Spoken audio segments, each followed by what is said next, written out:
ابصار عالم صاحب سینئر تجزیہکار بھی ہمارے ساتھ موجود ہیں۔ ابصار عالم صاحب، ایک بہت بڑی ڈیولپمنٹ ہے، آپ اس پر کیا کہیں گے؟ آپ کی کیا ٹیک ہے سر؟ واقعی یہ بہت بڑی ڈیولپمنٹ ہے، اور اس میں جو فوج کے لوگوں کو شکایت کی کہ وہ اپنے لوگوں کے خلاف جو ذمہ دار ہیں پاکستان میں موجودہ برے حالات کا،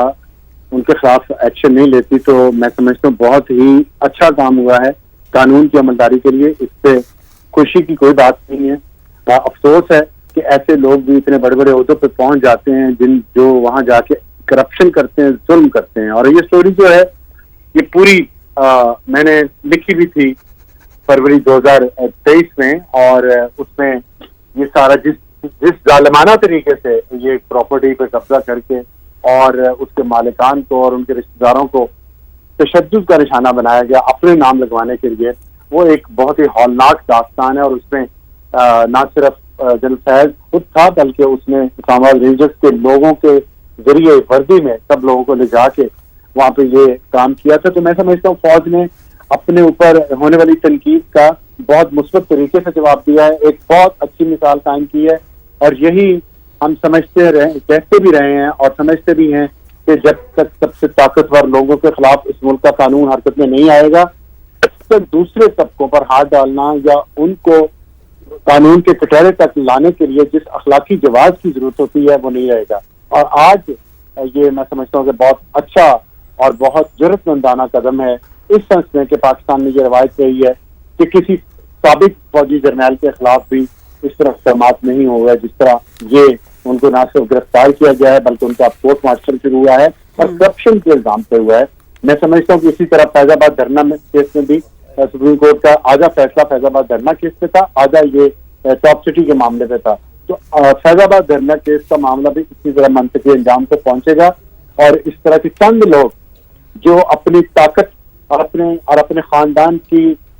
مالی منفعت کے لیے یہ کرپشن پیسہ کمانے کے لیے تھی، بہت زیادہ پیسہ کمانے کے لیے، تو پوری فوج کا نام بدنام کرتے ہیں، ان شہیدوں کا، ان شہید بچوں کا، جن میں سے کل ایک شہید ہوا ہے 22 سال کا نوجوان، اور کتنے نوجوان بارڈر پہ ہمارے اپنی جانیں قربان کر رہے ہیں ان لوگوں کی اس کرپشن کی وجہ سے، چند لوگوں کی کرپشن کی وجہ سے، اور جو ان کی پالیسی تھی جس میں انہوں نے ٹی ٹی پی کے لوگوں کو لا کے بٹھایا، اور آج ہمارے وہ بچے جن کی ابھی شادیوں کی عمریں بھی نہیں ہوئی وہ بھی اپنی جانیں قربان کر رہے ہیں۔ تو ایسے لوگوں کو عبرت کی مثال اس لیے بنانا ضروری ہے کہ اس کے بغیر قومی ترقی نہیں کر سکتی۔ دیکھیں یو کے میں انہوں نے جن لوگوں نے قانون کو توڑا ہے کتنی تیزی سے اور کتنا جلد انصاف مہیا کیا گیا ہے، اور اس پہ پاکستان میں بھی کوئی آواز ابھی تک نہیں اٹھی، حالانکہ پاکستانی کو اس کا اعتراض ہوتا ہے اگر کسی کو اس کے خلاف قانون عمل میں آئے۔ تو میں یہ سمجھتا ہوں کہ اچھا ہے کام، اس کو منطقی انجام تک پہنچنا چاہیے، اور جو بھی سرکاری عہدوں پر ہے ان کو اس مثال سے عبرت حاصل کرنی چاہیے کہ سرکاری پوزیشن ذاتی مال بنانے کے لیے یا غلط پالیسی بنانے کے لیے یا لوگوں پر ظلم کرنے کے لیے نہیں ہوتی، یہ اللہ کی طرف سے ایک امانت ہوتی ہے، یہ جو سرکار کی کرسی ہوتی ہے، اور اللہ کے ڈر سے ہی اور اللہ کے خوف کو سامنے رکھتے ہوئے اس پوزیشن کو استعمال کرنا چاہیے لوگوں کی ویلفیئر کے لیے، نہ کہ لوگوں کو لوٹنے کے لیے۔ اور انہوں نے باقاعدہ لوٹا لوگوں کو، یہاں اسلام آباد میں بھی اور دوسرے صوبوں میں بھی، جس کی بہت ساری تفصیلات موجود ہیں۔ اور یہ جو پریس ریلیز آئی ہے اس تو مجھے لگ رہا ہے کہ ریٹائرمنٹ کے بعد بھی انہوں نے بہت سارے ایسے غیر قانونی کام کیے ہیں جو آرمی ایکٹ کی خلاف ورزی ہے، اور ان سب پہ بھی ہونا چاہیے، تبھی یہ ملک آگے جا سکے گا جب اس طرح کے طاقتور لوگ جو ہیں وہ قانون کے کٹہرے میں لائے جائیں گے۔ ٹھیک ہے، ابصار صاحب ساتھ موجود رہیے گا۔ ندیم ملک صاحب، جس طرح سے ابصار صاحب نے بھی بات کی، اس سے پہلے حافظ احسان صاحب بھی بات کر رہے تھے کہ باقی ہر طرف سے آواز تھی کہ فوج میں اکاؤنٹیبلٹی نہیں ہے، آپ کو لگتا ہے کہ جو تاثر تھا یہ اب ختم ہو جائے گا اور اس آواز کا پاک فوج کی جانب سے مؤثر جواب دیا گیا ہے؟ یہ ایک سٹیپ سے ختم نہیں ہوگا، یہ ویلکم فرسٹ سٹیپ ہے، اس کو کہنا چاہیے کہ بہت خوش آئند ہے کہ فوج نے اس طرف ہمت دکھائی ہے، اور اس پہ وہ ڈیفینسو نہیں ہوئے، اپنے وہ شیل میں بند نہیں ہوئے کہ نہیں فوج کا جنرل ہے، فارمر ڈی جی آئی ہے یا فارمر آرمی چیف ہے، اس کے خلاف تو ہاتھ نہیں ڈالنا۔ فوج میں ماضی میں مثالیں موجود ہیں، جنرل کیانی نے آئی تھنک مجھے یاد پڑتا ہے 3 جنرل تھے، ان کو ریٹائرمنٹ کے بعد یونیفارم پہنا کے ان کے خلاف کارروائی کا آغاز کیا تھا، اس میں ایک این ایل سی والے تھے، ایک فارمر کوئی آئی جی ایف سی تھے اور ایک کوئی اور سے، 3 جنرل تھے۔ تو یہ طریقہ کار بہت میرے خیال میں شفافیت کے ساتھ، میں تو بار بار اس پہ زور دے رہا ہوں کہ شفافیت کے ساتھ اور پبلک نالج کے ساتھ اس کو آگے بڑھانا چاہیے تاکہ لوگوں کا اعتماد اپنے ادارے کے اوپر جڑا رہے، برقرار رہے. ابھی جیسے فیض آباد دھرنے کا ذکر ہوا ہے تو فیض آباد دھرنے کے اوپر یہ جو موجودہ چیف جسٹس قاضی فائز ہیں ان کی ایک ججمنٹ ہے، اور ان کی ججمنٹ کے بعد ہی جو انہوں نے ججمنٹ تحریر کی تھی اس کے بعد ہی ان کے خلاف وہ جو ریفرنس کا معاملہ تھا وہ شروع کیا گیا تھا، اور پی ٹی آئی کی حکومت بھی اور اس وقت کی اسٹیبلشمنٹ کی عام شخصیات بھی دونوں اس کے پیچھے تھے کہ قاضی فائز عیسیٰ نے کیونکہ جنرل فیض کا نام اپنے حکم نامے کے اندر لکھ لیا ہے اس لیے اب تو یہ جج سپریم کورٹ رہ ہی نہیں سکتے، ان کی چھٹی کرانی ضروری ہے. شوکت صدیقی صاحب ہمارے سامنے ایک مثال ہے جنہوں نے مثال دی کہ کس طریقے سے نون لیگ کی قیادت کے خلاف فیصلے لینے کے لیے ان کو دباؤ کا سامنا کرنا پڑا اور پھر وہ اپنے جج کی حیثیت سے نوکری سے ہی چلے گئے. تو یہ معاملات انہونے نہیں ہیں، ایسے معاملات پاکستان میں ابھی اسلام آباد ہائی کورٹ کے ججوں نے جو خط لکھا ہے اس کے اندر ابھی بھی انہوں نے عہدوں سمیت مختلف واقعات درج کیے ہیں. تو فوج کو اس کے اوپر آگے بڑھ کے کارروائی کرنی چاہیے. میں تو یہی کہوں گا فوج کا دائرہ اس سے مضبوط ہوگا، توانا ہوگا اور لوگوں کا اعتماد اس کے اوپر بڑھے گا. فوج ایسی ہونی چاہیے آپ جس کے اوپر آنکھیں بند کر کے آپ یا سپریم کورٹ یا فوج یہ ایسے ادارے ہیں آپ دیکھتے ہیں مشکل میں دیکھتے ہیں طوفان آ گیا ملک کے اندر حالات خراب ہیں تو آپ فوج پر دیکھتے ہیں فوج آئے گی تو یہ معاملہ سنبھال لے گی. آپ کے اندر کورونا کا ایشو پیدا ہوا تو فوج آ گئی، سیلاب آئے تو آپ فوج کو دیکھتے ہیں، ارتھکویک آئے تو فوج کو دیکھتے ہیں. تو فوج کے اوپر آپ کا اعتماد رہنا چاہیے، آنکھیں بند کر کے یقین ہونا چاہیے. اور اس کے اوپر اگر کوئی کرپشن کے ہائی آفیشل کے اوپر چارج آتے ہیں وہ چندے کی ہوتے ہیں، مطلب 8-10 لاکھ کی فوج کے اوپر 4 لوگوں کے اوپر الزام ہوگا، 10 لوگوں کے اوپر الزام ہوگا، اس سے زیادہ لوگوں پہ الزام نہیں ہوتا. لیکن اس کے اوپر ڈیفینسو نہیں ہونا چاہیے، تحقیقات کر کے جرم ثابت ہو سزا دینی چاہیے اور پبلک نالج میں ہونی چاہیے کہ یہ جرم تھا، یہ الزام تھا، یہ ثابت ہوا ہے، اس کے اوپر یہ سزا دے رہے ہیں. ادارہ اس سے مضبوط ہوگا، کمزور نہیں ہوگا. جی بالکل ندیم صاحب ساتھ ہی رہے گا. ابصار صاحب آپ کی جانب بڑھتے ہیں. آپ نے ایک بڑا جو ہے وہ آپ نے جو آغاز کیا گفتگو کا وہاں سے کیا آپ نے کہا کہ خوش ہونے والی نہیں، انتہائی یہ افسوسناک بات ہے کہ اتنے بڑے عہدوں پر رہتے ہوئے لوگ اپنی جو عہدے ہیں ان کا غلط استعمال کریں، اپنی طاقت کا غلط استعمال کریں. تو جو پریسیڈنٹ آج سیٹ ہوا ہے یہ کتنا اہم تھا اور اس کا میسج آپ کہاں تک جاتا دیکھ رہے ہیں، کس لیول تک، کس سطح تک جاتا دیکھ رہے ہیں؟ دیکھیں ندیم ملک نے 2 باتیں بہت اہم کی ہیں. ایک تو یہ انہوں نے جو کہا ہے نا کہ یہ اس کا پروسیس ٹرانسپیرنٹ ہونا چاہیے، لوگوں کو پتہ چلنا چاہیے کہ یہ کیس کس طرح چل رہا ہے، ایویڈنس کیا ہے، ثبوت کیا ہے، بالکل، تاکہ اس کو پروپیگنڈا کے لیے استعمال نہ کر سکے کوئی بھی سائڈ. کیونکہ دیکھیں ملک تو ہمارا ہے نا، ہم نے رہنا ہے یہاں پہ. میں نہیں سمجھتا کسی کے خلاف کسی کے ساتھ بے انصافی ہونی چاہیے. اس لیے ٹرانسپیرنسی بہت ضروری ہے. پورا ملک دیکھے کہ سابق D G I S A نے کیا کیا کیا اپنے عہدے کا ناجائز استعمال کر کے، اور ساری تفصیلات عوام کے سامنے آنی چاہیے. دوسری بات بھی جو ندیم ملک صاحب نے کی ہے نا، انہوں نے 3 جرنیلوں کو پہلے اگزامپل دی ہے، میں سمجھتا ہوں وہ بہت ہی مناسب وقت پہ ندیم ملک نے یہ یاد دہانی کروائی ہے فوج کو کہ پہلے بھی ایسے ہوا تھا اور پھر کچھ نہیں ہوا. ہمیں امید ہے کہ اس دفعہ ایسا نہیں ہوگا اور یہ مختلف ہوگا ان 3 کیسز سے جو پچھلی دفعہ راحیل شریف نے وہ کیا تھا ڈرامہ کہ ان کو واپس بلا لیا فوج نے اور پھر ان کا کوئی ان کے خلاف تعدیبی کارروائی نہیں ہو سکی. تو یہ اس بار واقعی مختلف ہونا چاہیے. اگر ہم نے اس ملک کو آگے لے کے جانا ہے نا، 14 اگست آ رہا ہے، کروڑوں لوگوں نے عزت کی، لاکھوں نے اپنی جان قربان کی. اس 14 اگست پہ ہم یہ فیصلہ کر لیں کہ کوئی کتنا بھی طاقتور ہو وہ قانون اور آئین سے بالا تر نہیں ہے. اور میں یہ سمجھتا ہوں کہ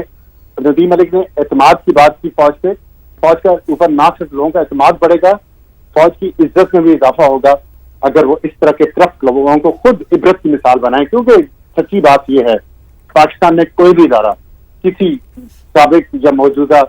جنرل کے خلاف کوئی ایکشن نہیں لے سکتا، یہ فوج خود ہی لے سکتی ہے اور وہ لیا ہے. میں سمجھتا ہوں کہ یہ بہت سارے پاکستانیوں کے زخموں پر مرہم رکھنے کے کام آئے گا، لیکن اس عمل کو یہاں رکنا نہیں چاہیے، یہ جاری رہنا چاہیے. وہ جس طرح حضرت عمر رضی اللہ تعالیٰ حضرت محمد صلی اللہ علیہ وآلہ وسلم نے فرمایا تھا کہ اگر میری بیٹی فاطمہ بھی جرم کرے گی تو میں اس کا ہاتھ کاٹ دوں گا. اس میسج سے بھی یہ تھا کہ طاقتور جو ہے یہ جتنا بھی کوئی پیارا ہے کسی کا، اگر وہ غلط کام کرے گا تو قانون کے کٹہرے میں آئے گا. اب یہ حافظ عاصم منیر صاحب جو آرمی چیف ہیں ان کو یہ یاد رکھنا چاہیے کہ بہت پیارے ہوں گے جنرل فیض کسی کے، لیکن قانون اور آئین سے بالاتر نہیں ہے. یہ ایسا میسج آئے گا سب کو. اور جب اگر فوج کوئی غلط کام نہیں کرے گی، کوئی غلط کام نہیں کریں گے، تو میں سمجھتا ہوں اس کا اثر پورے معاشرے پہ پڑے گا. سویلین بیوروکریٹس بھی سبق حاصل کریں گے، سیاستدان بھی سبق حاصل کریں گے، صحافی بھی سبق حاصل کریں گے. صحافیوں کی بھی تحقیقات ہونی چاہیے. جو آج میں کل کسی کا سن رہا تھا، کسی یوٹیوبر کا، کہ جنرل فیض نے ٹرے میں رکھ کے 5,000 کے نوٹوں کی پیش کی. یہ چیک کرنا چاہیے نا جنرل فیض نے کس کس کو اس طرح رشوت دی، کس کس جج کو رشوت دی، کس کس جرنلسٹ کو رشوت دی اور اپنے کام کروائے اپنے عہدے کا ناجائز استعمال کر کے. اس ملک کا جو حال ہے اس وقت، جب ہم ڈیجیٹل دہشت گردی کی بات کر رہے ہیں، 5th جنریشن وارفیئر جو شروع کی گئی، اس میں جو پیسہ لگا، اس پیسے کا حساب کدھر ہے؟ وہ کنہوں نے لگایا، کس پہ لگایا؟ کیا وہ جو 5,000 ہزار کے نوٹوں کی گڈیوں کو پیش کی گئی یوٹیوبرز کو، جو بعد میں پھر جلسوں میں کہتے ہیں کہ ہمیں بلا بلا کے فائلیں دکھائی دیں، یہ ذہن سازی کی گئی اس قوم کی جو آج ہمارے سامنے آ رہی ہے، جس کا ہمیں نقصان ہو رہا ہے. ان دونوں آسپیکٹ سے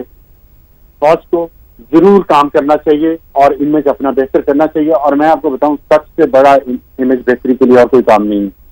سچ ہو، سامنے ہو، ٹرانسپیرنٹ طریقے سے ہو، کسی کے ساتھ بے انصافی نہ ہو. لیکن جنہوں نے قصور کیا، جنہوں نے پبلک منی کو ناجائز استعمال کر کے اس ملک کی جڑیں کھوکھلی کی، ان کو کٹہرے تک لانا بہت ضروری ہے. اور میں آپ کو بتا نہیں سکتا کہ میں اس وقت اللہ کا کتنا شکر ادا کر رہا ہوں اور اللہ سے ڈر رہا ہوں کہ اللہ کسی پہ ایسا وقت نہ لائے کہ وہ جب کسی پوزیشن پہ ہو تو غرور اور طاقت میں اپنے رب کو بھول جائے، اور پھر اس کا نقصان جو ملک اور قوم کو ہوا ہے، جو ہو رہا ہے آج، اور پتہ نہیں کب تک ہم یہ نقصان اٹھائیں گے. یہ ایک اسٹیج ایسی ہے جس پہ ہمیں 14 اگست کو سب کو عہد کرنا چاہیے کہ اپنی پوزیشن کا فائدہ نہیں اٹھائیں گے اور کرپشن نہیں کریں گے. ٹھیک، بڑے اچھے طریقے سے آپ نے اس پہ روشنی ڈالی ہے. ابصار صاحب، جیسے آپ نے کہا کہ پروسیس جو ہے وہ ٹرانسپیرنٹ ہونا چاہیے تاکہ کسی کو بھی پروپیگنڈا کرنے کا موقع نہ ملے. ندیم ملک صاحب، ہم نے ماضی میں بھی دیکھا بہت سے ایسے کیسز جن کی مثالیں موجود ہیں جو کہ ڈیلے ہو جاتا ہے یا پھر وقت کی دھول میں وہ فائلیں جو ہے وہ دب کے رہ جاتی ہیں. آپ نے بھی مثال دی ماضی کی، اور آپ نے بھی کہا کہ پہلے بھی ایسا ہوا تھا لیکن پھر کچھ ہوا نہیں ہے. آپ نے کہا کہ یہ پہلا سٹیپ ہے، ابھی تو شروع ہوا ہے یہ معاملہ. کیا سمجھتے ہیں نیکسٹ سٹیپ کیا ہوگا، اور اس کیس کا انجام کیا دیکھ رہے ہیں؟ دیکھیے کہ اس کیس میں جنرل فیض کے ساتھ آپ نے یہ جو ان کی آفیشیل سٹیٹمنٹ ہے نا ICR کی، اس کو پڑھیں تو ایک لائن ہے جو وہ کہتی ہے کہ ریٹائرمنٹ کے بعد بھی جو ان کے اوپر شکایات تھیں،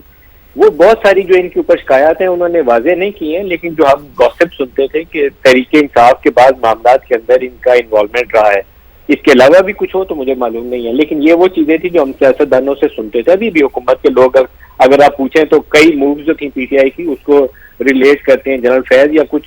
جو PTI کے قریب ہم خیال گروپ کہا جاتا ہے جنرلز کا، جو اس کو سپورٹ کرتے تھے. تو وہ کہا جاتا ہے کہ ریٹائرمنٹ کے بعد بھی ان کی جو سیاسی چالیں ہیں یا حکمت عملی ہے اس کے اوپر ان کی سوچ کا اثر موجود ہے. ریٹائرمنٹ کے بعد آئی تھنک 2 سال کی ایک شرط ہے، اس کے بعد تو ایز اے فری سٹیزن یہ کسی بھی سیاسی کام میں حصہ لے سکتے ہیں، حرج نہیں ہے. لیکن اصل تو ایشو میرے پاس یہ ہے کہ کوئی خلاف قانون کام کیا ہے، کوئی ایسا کام کیا ہے جو ملکی مفاد کے خلاف جاتا ہے. جیسے بعض کنٹروورشل مووز ہیں جس کے اوپر فوج کو کسی اسٹیج کے اوپر بہت دل بڑا کر کے ایک اسیسمنٹ کرنی چاہیے. یہ جو طالبان جن سے ہمارے اس قوم کے بیٹوں نے ہزاروں کی تعداد میں اپنی جانیں قربان کر کے ان کو شکست دی تھی TTP کو،